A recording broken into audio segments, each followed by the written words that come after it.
തണുത്തിരുന്നാലും എത്ര നിന്നാലും സ്വർഗത്തിലെ അഗ്നി അതിനകത്തിറങ്ങി വരും. വായിച്ചാൽ. വെള്ളം യാഗപീഠത്തിന് ചുറ്റും ഒഴുകി, അവൻ തോട്ടിലും വെള്ളം നിറച്ചു. ഹോമയാഗം കഴിക്കുന്ന നേരമായപ്പോൾ ഏലിയ പ്രവാചകൻ അടുത്ത് ചെന്നു, അബ്രഹാമിന്റെയും ഇസ്ഹാക്കിന്റെയും ഇസ്രായേലിന്റെയും ദൈവമായ യഹോവേ, ഇസ്രായേലിൽ നീ ദൈവമെന്നും ഞാൻ നിന്റെ ദാസനെന്നും ഈ കാര്യങ്ങളൊക്കെയും ഞാൻ നിന്റെ കൽപ്പന നിങ്ങൾക്ക് എല്ലാവർക്കും അറിയാം. നിന്റെ കൽപ്പന പ്രകാരം ചെയ്തുവെന്നും ഇന്ന് വെളിപ്പെട്ടു വരട്ടെ. യഹോവേ, എനിക്ക് ഉത്തരം അരുളണമേ. നീ ദൈവം തന്നെ യഹോവേ. നീ തങ്ങളുടെ ഹൃദയം വീണ്ടും തിരിച്ചുവെന്ന് ഈ ജനം അറിയേണ്ടതിന് എനിക്ക് ഉത്തരം അരുളണമേ എന്ന് പറഞ്ഞു. ഉടനെ യഹോവയുടെ തീ ഇറങ്ങി ഹോമയാഗവും വിറകും മണ്ണും ദഹിപ്പിച്ച് തോട്ടിലെ വെള്ളവും വറ്റിച്ചു കളഞ്ഞു. ഇംഗ്ലീഷിൽ വായിക്കുമ്പോൾ മണ്ണും കല്ലും ദഹിപ്പിച്ചു. അപ്പൊ കർമ്മയിലെ യാഗപീഠം മുഴുവനും ദൈവം എന്ത് ചെയ്തു? ദഹിപ്പിച്ചു കഴിഞ്ഞു. ഇവിടെ ട്രിക്കൊന്നുമില്ല. ഇപ്പൊ അത് കഴിഞ്ഞ് എന്താ ചെയ്തതെന്ന് അതിന്റെ 40-ാം വാക്യം വായിച്ചാൽ. ഏലിയാവ് അവരോട് ബാലിന്റെ പ്രവാചകന്മാരെ പിടിക്കുകയും അവരൊരുത്തനും ചാടിപ്പോരുതെന്ന് പറഞ്ഞു. അവർ അവരെ പിടിച്ചു. ഏലിയാവ് അവരെ താഴെ കീശോൻ തോട്ടിനരികെ കൊണ്ടുവന്നു. അവിടെ വെച്ച് വെട്ടിക്കൊന്നു കളഞ്ഞു. നോക്കിയാൽ രാജാവിന്റെ ഇപ്പോഴത്തെ അഭിഷേകത്തിന്റെ ബലം, രാജാവിന്റെ മുമ്പിൽ വെച്ച് 850 പേരെ എന്ത് ചെയ്തു? വെട്ടിക്കൊന്നു. ഈ രാജാവിന്റെ മുമ്പിൽ 850 പേരെ വെട്ടിക്കൊന്നവൻ ഇതിനു മുമ്പ് എവിടെ ഇരിക്കുകയായിരുന്നു? തോട്ടിൽ ഒളിച്ചിരിക്കുകയായിരുന്നു. ഈ വിധവയുടെ വീട്ടിലായിരുന്നു. ഇനി രാജാവിന് 850 പേരെ വെട്ടിക്കൊന്നതിന് ശേഷം പിന്നെ അതിന് 45-46 വായിച്ചാൽ. ക്ഷണത്തിൽ ആകാശം മേഘവും കാറ്റും കൊണ്ട് കരുത്ത് വൻമഴ പെയ്തു. ആഹാബ് രഥം കയറി ഇസ്രായേലിലേക്ക് പോയി. എന്നാൽ യഹോവയുടെ കൈ ഏലിയാവിന്മേൽ വന്നു. അവൻ അരമുറുക്കിയും കൊണ്ട് ഇസ്രായേലിൽ എത്തും വരെ ആഹാബിന് മുമ്പായി ഓടി. അപ്പോൾ വലിയ പ്രവൃത്തി ചെയ്തു. ദേശം മുഴുവനും മഴയായി. ഇനി 19-ാം അധ്യായത്തിന് 1 മുതൽ 5 വരെ ഒന്ന് വായിച്ചാൽ. ഏലിയാവ് ചെയ്തൊക്കെയും അവൻ സകല പ്രവാചകന്മാരെയും വാളുകൊണ്ട് വന്ന വിവരമൊക്കെയും ആഹാബ് ഇസബേലിനോട് പറഞ്ഞു. ഇസബേൽ ഏലിയാവിന്റെ അടുക്കൽ ഒരു ദൂതനെ അയച്ചു. നാളെ ഈ നേരത്ത് ഞാൻ നിന്റെ ജീവനെ അവൾ ഒരുത്തന്റെ ജീവനെ പോലെ ആക്കുന്നില്ല എങ്കിൽ ദേവന്മാർ എന്നോട് തക്കവണ്ണവും അധികവും ചെയ്യുമാറാകട്ടെ എന്ന് പറയിച്ചു. അവൻ ഭയപ്പെട്ട് എഴുന്നേറ്റ് ജീവരക്ഷയ്ക്കായി പുറപ്പെട്ട് യഹൂദയ്ക്ക് ഉൾപ്പെട്ട ബെർശേബയിൽ ചെന്ന് അവിടെ തന്റെ ബാലിക്കാരനെ താമസിപ്പിച്ചു. താനോ മരുഭൂമിയിൽ ഒരു ദിവസത്തെ വഴി ചെന്ന് ഒരു ചൂരച്ചെടിയുടെ തണലിരുന്ന് മരിക്കുവാൻ ഇച്ഛിച്ചു. ഇപ്പോൾ മതി, യഹോവേ, എന്റെ പ്രാണനെ എടുത്തുകൊള്ളണമേ, ഞാൻ എന്റെ പിതാക്കന്മാരെക്കാൾ നല്ലവനല്ലോ എന്ന് പറഞ്ഞു. ശ്രദ്ധിക്കണേ, അല്പം മുൻപ് അല്ലെങ്കിൽ 1-2 ദിവസം മുൻപ് ഏലിയാവിന് മേലുള്ള അഭിഷേകം എത്ര വലിയതായിരുന്നു! രാജാവിന്റെ മുൻപിൽ 850 പ്രവാചകന്മാരുടെ കഴുത്ത് കണ്ടിച്ചു. ഇപ്പൊ ഒരു സ്ത്രീയെ പേടിച്ച് ഓടിപ്പോവുക. രണ്ടും ഒരു വ്യക്തിയാണോ വേറെ ആളാണോ? ഏലിയാവിന് അവിടെ ഇസ്രായേൽ മുഴുവനും മഴ കൊണ്ടുവന്ന് ഞാനാണെന്ന് പറഞ്ഞ് അന്ന് സകല ജനവും എന്ത് പറഞ്ഞു? ഏലിയാവിന്റെ പക്ഷത്തായിരുന്നു. ഏലിയാവിന് അവിടെ ഒരു വലിയൊരു ഗ്രൂപ്പ് ഉണ്ടാക്കത്തില്ലായിരുന്നു.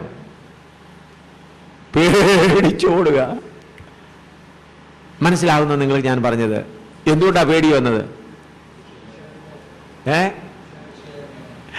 അഭിഷേകം അതിനു വേണ്ടിയേ ഉള്ളായിരുന്നു. അത് കഴിഞ്ഞ് പിന്നെ അഭിഷേകത്തിന് വേണ്ടി കാത്തിരിക്കണം. ചിലപ്പോ നമുക്ക് വിചാരമുണ്ട് എന്റെ അഭിഷേകം എന്റെ വക ഒരു കാര്യം ചെയ്തു കഴിഞ്ഞു, പിന്നെ പിറ്റേ ദിവസം. ഞാനും കർത്താവിന്റെ വചനം ശുശ്രൂഷിക്കുമ്പോൾ ഓരോ ദിവസവും ഓരോ സമയത്തിന് വേണ്ടി അഭിഷേകത്തിന് വേണ്ടി കാത്തിരിക്കും. അഭിഷേകം നമ്മുടെ വകയല്ല. പ്രിയമുള്ളവരെ, ചിലപ്പോൾ നാം അറിയാതെ ഇതെല്ലാം നമ്മുടെ വകയാണെന്ന് അങ്ങ് ചിന്തിച്ചു പോകും. ഇത്ര കഴിവുള്ളവൻ എന്താ ചെയ്യുന്നത്? ഒടുവിൽ പേടിച്ചിരിക്കുകയാണ്. പിന്നെ അവൻ ആഹാരമൊക്കെ കൊടുത്തിട്ട് പിന്നെ നാം വായിക്കുന്നതിന്റെ 15-16 വായിച്ചാൽ, 6 മുതൽ 8 വായിച്ചാൽ നമുക്ക് വായിക്കാം. യഹോവയായ ദൈവം അവന് ആഹാരം കൊടുത്തു. അവൻ അതുകൊണ്ട് 40 ദിവസത്തെ യാത്ര ചെയ്തു. അതിന്റെ 15-16 വായിച്ചാൽ, യഹോവ അവനോട് അരുളിച്ചെന്നാൽ, നീ പുറപ്പെട്ട ദമേശക്കിന്റെ മരുഭൂമി വഴിയായി മടങ്ങിപ്പോകുക. നീ എത്തുമ്പോൾ ഹസായേലിനെ അരാമിന് രാജാവായി അഭിഷേകം ചെയ്യുക. നിംഷിയുടെ മകനായ യേഹൂവിനെ ഇസ്രായേൽ രാജാവായി അഭിഷേകം ചെയ്യണം. ആബേൽ മെഹോലിൽ നിന്നുള്ള സാഫാത്തിന്റെ മകനായ എലീശയെ നിനക്ക് പകരം പ്രവാചകനായി ചെയ്യണം. ആഹാബ് രാജാവ് ജീവിച്ചിരിക്കെ വേറൊരു രാജാവിനെ അഭിഷേകം ചെയ്യാനുള്ള ധൈര്യവും അവനുണ്ടായി. അപ്പോൾ അഭിഷേകം എന്ന് പറയുന്നത് ഇന്നത്തെ കാലത്തെ പോലെ വലിയ വലിയ കർത്താവിന്റെ ദാസന്മാരാക്കി നിർത്തുവാനല്ല, സമയത്തിന് എന്തുണ്ടാവും? അഭിഷേകം ഉണ്ടാവും. ഇനിയും മത്തായിയുടെ സുവിശേഷം 14:3 മുതൽ 11 വായിച്ചിട്ട് യോഹന്നാന്റെ കാര്യം ഞാൻ ഓർപ്പിക്കുക. ഇത്ര വലിയ യോഹന്നാന് സംഭവിച്ചത് എന്താണ്? മത്തായിയുടെ സുവിശേഷം 14:3 മുതൽ 11 വരെ. ഹെരോദാവ് തന്റെ സഹോദരനായ ഫിലിപ്പോസിന്റെ ഭാര്യ ഹെരോദി നിമിത്തം അവൾ നിനക്ക് ഭാര്യയായിരിക്കുന്ന വീതമല്ല എന്ന് യോഹന്നാൻ അവനോട് പറഞ്ഞതുകൊണ്ട് തന്നെ അവനെ പിടിച്ചുകെട്ടി തടവിലാക്കിയിരുന്നു. അവനെ കൊല്ലുവാൻ മനസ്സുണ്ടായിട്ടും പുരുഷാരം അവനെ പ്രവാചകൻ എണ്ണുകയാൽ അവരെ ഭയപ്പെട്ടു. എന്നാൽ ഹെരോദാവിന്റെ ജന്മദിവസമായപ്പോൾ ഹെരോദിയുടെ മകൾ സഭാമധ്യേ നൃത്തം ചെയ്ത് ഹെരോദാവിനെ പ്രസാദിപ്പിച്ചു. അതുകൊണ്ട് എന്ത് ചോദിച്ചാലും അവൾക്ക് കൊടുക്കുമെന്ന് അവൻ സത്യം ചെയ്ത് വാക്കുകൊടുത്തു. അവൾ അമ്മയുടെ ഉപദേശപ്രകാരം യോഹന്നാൻ സ്നാപകന്റെ തല ഒരു താലത്തിൽ തരയണമെന്ന് പറഞ്ഞു. രാജാവ് ദുഃഖിച്ചു. എങ്കിലും ചെയ്ത സത്യത്തെയും വിരുന്നുകാരെയും വിചാരിച്ചത് കൊടുപ്പാൻ കൽപ്പിച്ചു. ആളയച്ച തടവിൽ യോഹന്നാനെ ശിരച്ഛേദം ചെയ്യിച്ചു. അവന്റെ തല ഒരു താലത്തിൽ കൊണ്ടുവന്ന് ബാലയ്ക്ക് കൊടുത്തു. അവൾ അമ്മയ്ക്ക് കൊണ്ടുപോയി കൊടുത്തു. അവന്റെ ശിഷ്യന്മാർ ചെന്ന് ഉടൽ എടുത്ത് കുഴിച്ചിട്ടു. പിന്നെ വന്ന് യേശുവിനെ അറിയിച്ചു. ഇവിടെ ശ്രദ്ധിപ്പീൻ, ഞാൻ അധികം സമയമില്ല, പെട്ടെന്ന് ശ്രദ്ധിപ്പീൻ. ഇത്ര വലിയ ശുശ്രൂഷ ചെയ്ത, നിങ്ങൾ എഴുതാതെ ശ്രദ്ധിച്ചെങ്കിലേ അതിൻ്റെ പോയിന്റ് കിട്ടത്തുള്ളൂ. യേശുക്രിസ്തുവിന് മുന്നോടിയായി വന്ന യോഹന്നാൻ, യേശുവിനെ സ്നാനപ്പെടുത്തിയ യോഹന്നാൻ, സ്ത്രീകളിലേക്കും ഏറ്റവും വലിയവനെന്ന് പറഞ്ഞ് യേശു ആരെക്കുറിച്ച് പറഞ്ഞു? അവൻ, ആ യോഹന്നാന്റെ തല ഇപ്പോഴെവിടെ? പാപിയായ ഹേരോദ്യായുടെ താലത്തിലാണ്.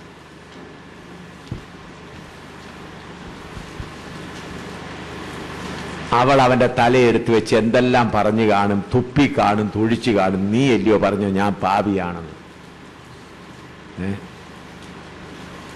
ഇതാണ് നാം പിൻപറ്റുന്ന മാർഗമെന്ന് അറിഞ്ഞുകൊള്ളണം. ഇന്ന് ബെനിഹിനും അല്ലെങ്കിൽ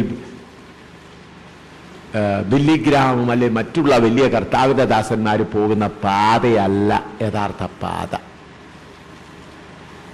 ഞാൻ പറയുന്നത് നിങ്ങൾ കേൾക്കുന്ന ചിലപ്പോൾ ഇഷ്ടമല്ലായിരിക്കും, പക്ഷെ ഇതാണ് സത്യ വചനം.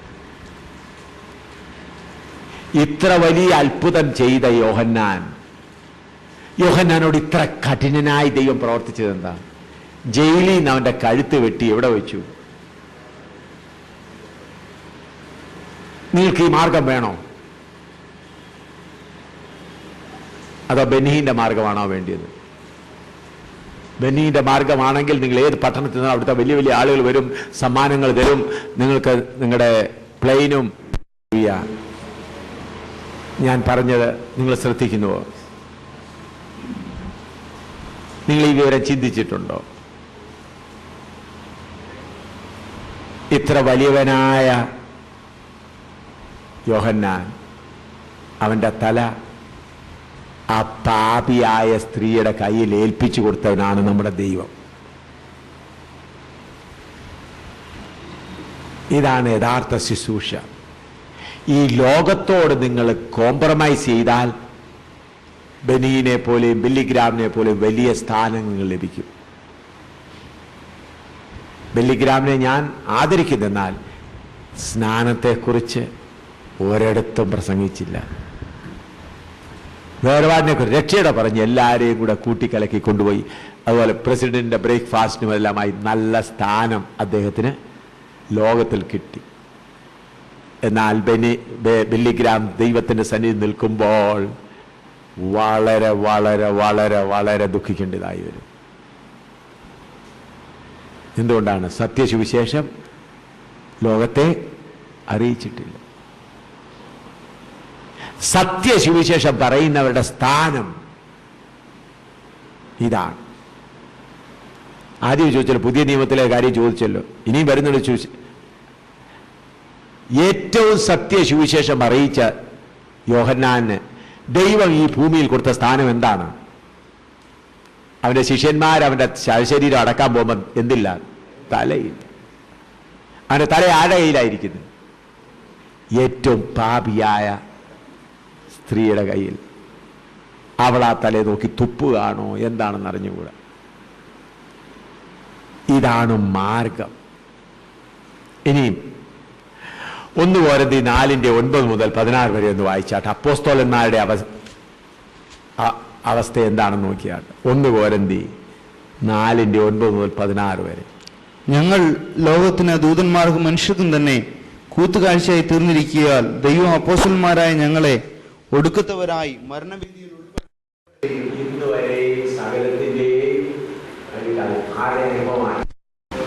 അപ്പോസ്തലന്മാരുടെ അതിന്റെ 16-ാം വാക്യം വായിച്ചാൽ, ആകിയാൽ എന്റെ അനുകാരികളാകുവിനെന്ന് ഞാൻ നിങ്ങളെ ബോധിപ്പിക്കുന്നു.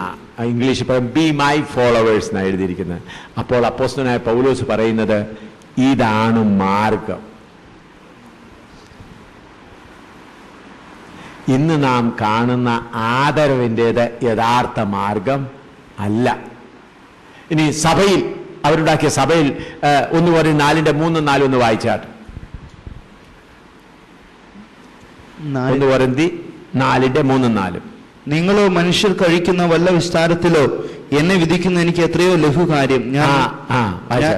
ഞാൻ എന്നെ തന്നെ വിധിക്കുന്നുമില്ല. എനിക്ക് യാതൊരു കുറ്റത്തെക്കുറിച്ചും ബോധമില്ലെങ്കിലും അതിനാൽ ഞാൻ നീതിമാൻ എന്ന് വരികയില്ല. ഇങ്ങോട്ട് ശ്രദ്ധിക്കണേ കർത്താവിന്റെ ദാസന്മാരെ. ഇതുകൊണ്ടാണ് ഞാൻ പറഞ്ഞ വിശ്വാസികളെ കൊണ്ടുവരണ്ട എന്ന് പറഞ്ഞത്. നിങ്ങളുടെ വിശ്വാസികൾ ചിലപ്പോൾ എഴുന്നേറ്റ് നിങ്ങളോട് പറയും, നിങ്ങളെ ഒന്ന് ന്യായം വിധിക്കണം, നിങ്ങൾ ചെയ്യുന്നതെല്ലാം ശരിയാണോ എന്ന് ഞങ്ങൾക്കൊന്ന് അറിയണം. അപ്പോസ്തലനായ പൗലോസിനെ കുറിച്ച് അങ്ങനെയല്ലേ ചെയ്തത്? അവരെന്ത് ചെയ്തു? പൗലോസേ ഇനി അതിന്റെ 2 കൊരിന്ത്യർ 13:3 വായിച്ചാട്ട്. 2 കൊരിന്ത്യർ 13:3. ക്രിസ്തു എന്നിൽ സംസാരിക്കുന്നു എന്നതിന് നിങ്ങൾക്ക് തുമ്പ് അന്വേഷിക്കുന്നുവല്ലോ. നിങ്ങൾ തുമ്പ് അന്വേഷിക്കും. ഇപ്പൊ കേട്ടോ, അവൻ നിങ്ങളെ മതി. ഇത്ര വലിയ കർത്താവിന്റെ ദാസനെ കുറിച്ച് അവര് പറയുന്നത്, പൗലോസെ നിന്നിൽ കൂടെ ദൈവമാണോ സംസാരിക്കുന്നത്? ഞങ്ങൾക്ക് ശരിയായി മനസ്സിലാകുന്നില്ല, ഞങ്ങൾക്ക് പ്രൂഫ് വേണം. നിങ്ങൾക്ക് മനസ്സിലാകുന്നോ? നിങ്ങൾ ഈ കാര്യത്തെക്കുറിച്ച് ചിന്തിച്ചിട്ടുണ്ടോ? നിങ്ങളുടെ സ്വന്തം വിശ്വാസികൾ തന്നെ നിങ്ങൾക്കെതിരായി എഴുന്നേൽക്കും. എന്തുകൊണ്ടാ?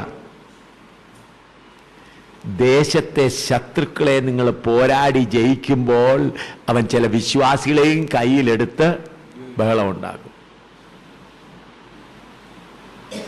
ഇത് തന്നെയാണ് യോഹന്നാന് സംഭവിച്ചത്. അറിയാമോ യോഹന്നാന് സംഭവിച്ചത്? വായിച്ചാട്ടെ. യോഹന്നാന്റെ ലേഖനം 3-ാം ലേഖനമാണെന്ന് തോന്നുന്നു.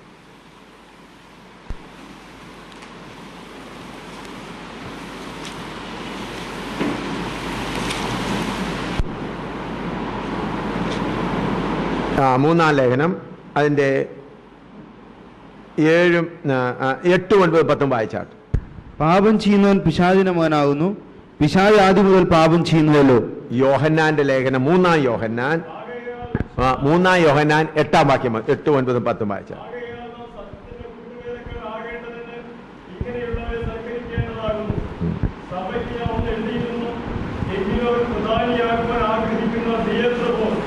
ഞങ്ങളെ കൂട്ടാക്കുന്നില്ല. അതുകൊണ്ട് ഞാൻ വന്നാൽ അവൻ ഞങ്ങൾ ഉൾവാക്കുകൊണ്ട് ശകാരിച്ചുകൊണ്ട് ചെയ്യുന്ന പ്രവൃത്തി അവന്റെ ഓർമ്മ വരുന്നു. അവൻ അങ്ങനെ ചെയ്തത് പോരാ എന്ന് വെച്ച് സഹോദരന്മാരെ കൈക്കൊള്ളാതിരിക്കുന്നത് മാത്രമല്ല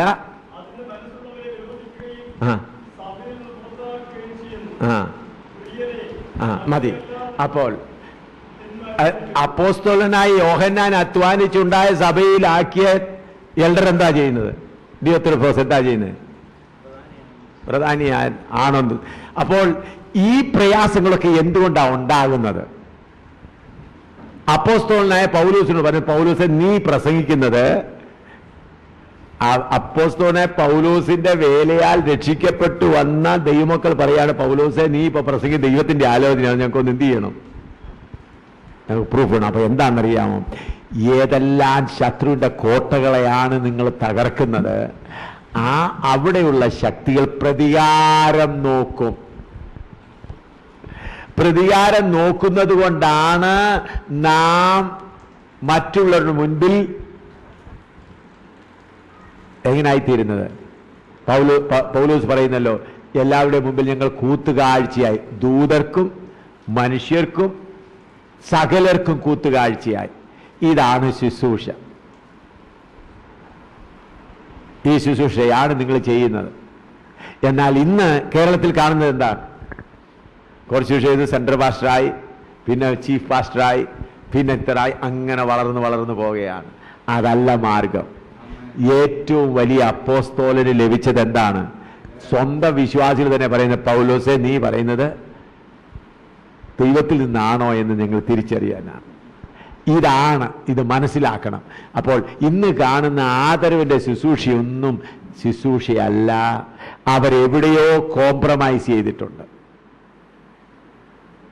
ഹല്ലേലൂയ. എവിടെയോ സത്യമാർഗത്തിൽ നിന്ന് മാറിപ്പോയിട്ടുണ്ട്. ഒരു വാക്യോട് വായിച്ച് നമുക്ക് പ്രാർത്ഥിക്കാം. 2 തിമോത്തിയോസ് 4:6 മുതൽ 8 വരെ. 2 തിമോത്തിയോസ് 4:6 മുതൽ 8 വരെ വായിച്ച് നമുക്ക് പ്രാർത്ഥിക്കാം. ഞാനോ ഇപ്പോൾ തന്നെ പാനീയാഗമായി ഒഴിക്കപ്പെടുന്നു, എന്റെ നിര്യാണകാലവും അടുത്തിരിക്കുന്നു. ഞാൻ നല്ല പോർ പൊരുതി, ഓട്ടം തികച്ചു, വിശ്വാസം കാത്തു. നല്ല പോർ പൊരുതി. Hallelujah. I fought A good fight.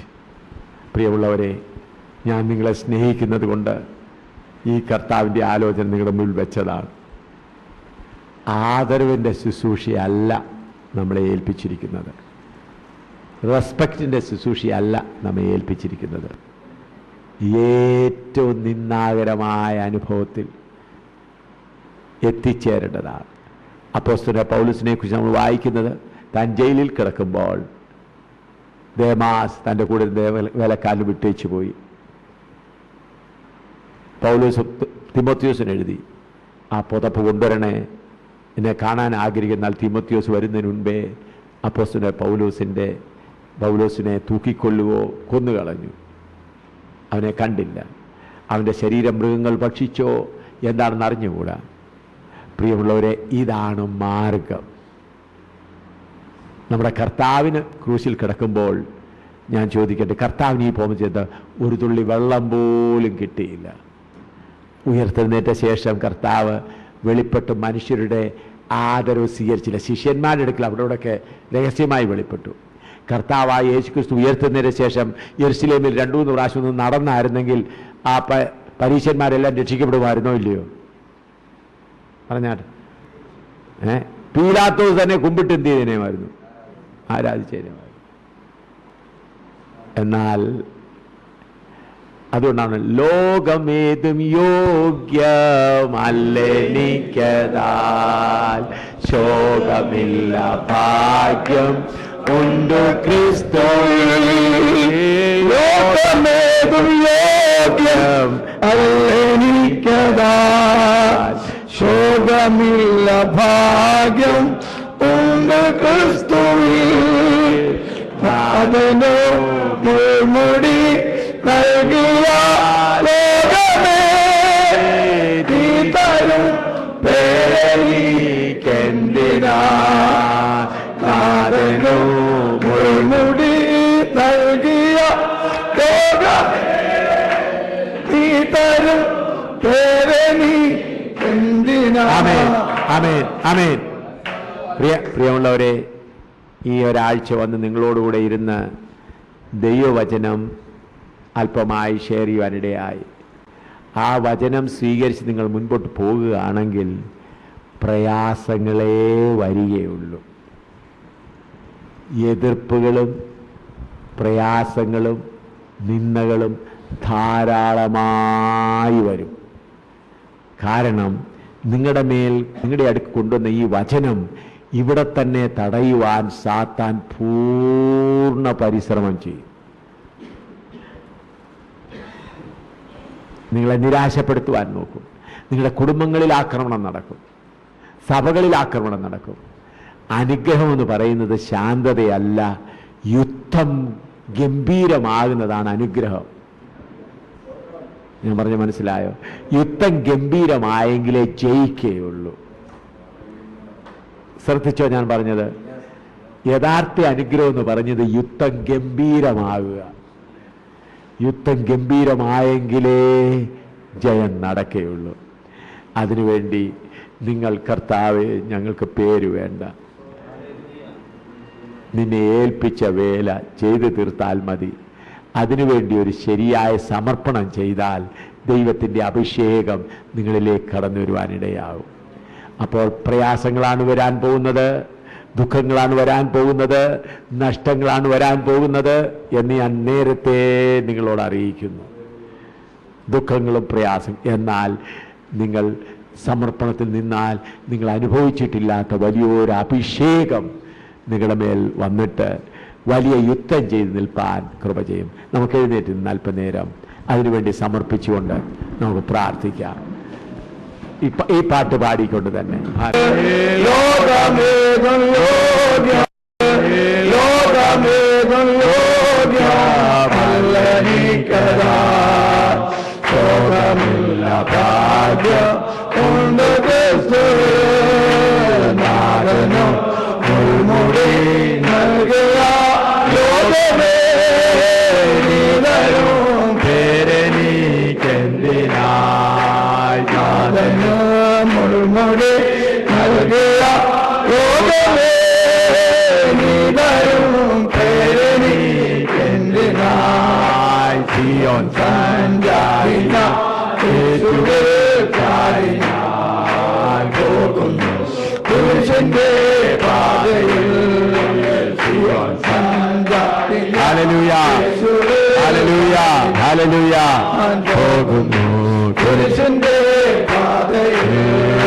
ബാലശിക്ഷയാകും